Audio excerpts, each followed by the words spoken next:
चल न जाबो माँ के दरबार वो दीदी दरस कर आवो मन के पाबो मनौती आज वो दीदी माता ला मनाबो। चल न जाबो माँ के दरबार ग भैया दरस कर आवो मन में पाबो मनौती आज ग भैया माता ला मनाबो। शीतला जाबो चंडी जाबो शीतला जाबो चंडी जाबो महामाई घलो जाबो। चल न जाबो माँ के दरबार ग भैया दरस कर आवो मन में पाबो मनौती आज ग भैया माता ला मनाबो।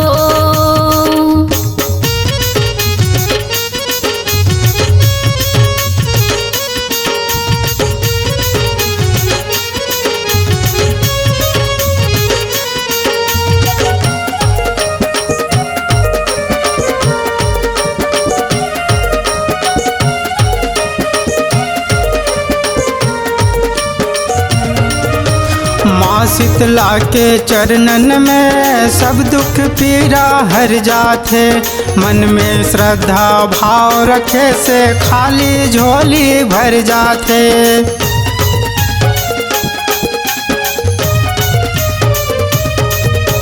माँ शीतला के चरणन में सब दुख पीड़ा हर जाते मन में श्रद्धा भाव रखे से खाली झोली भर जाते। माँ चंडी शक्ति के देवैया सब दुखिया के दुख हरैया माँ चंडी शक्ति के देवैया सब दुखिया के दुख हरैया चरण में माथ नवाबो। चल न जाबो माँ के दरबार ग भैया दरस कर आवो मन में पाबो मनौती आज ग भैया माता ला मनाबो।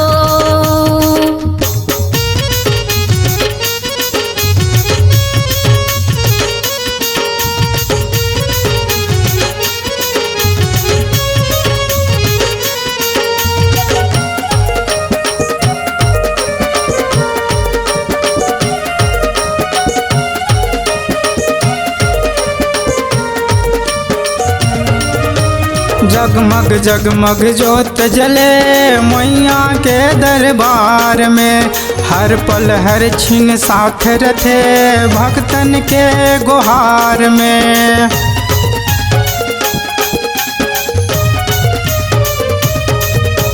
जगमग जगमग जोत जले मैया के दरबार में हर पल हर छिन साथ रहे भक्तन के गुहार में।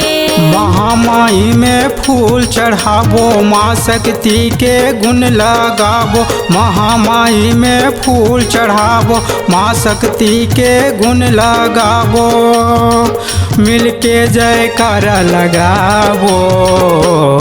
चल न जाबो माँ के दरबार ग भैया दरस कर आवो मन में पाबो मनौती आज ग भैया माता ला मनाबो।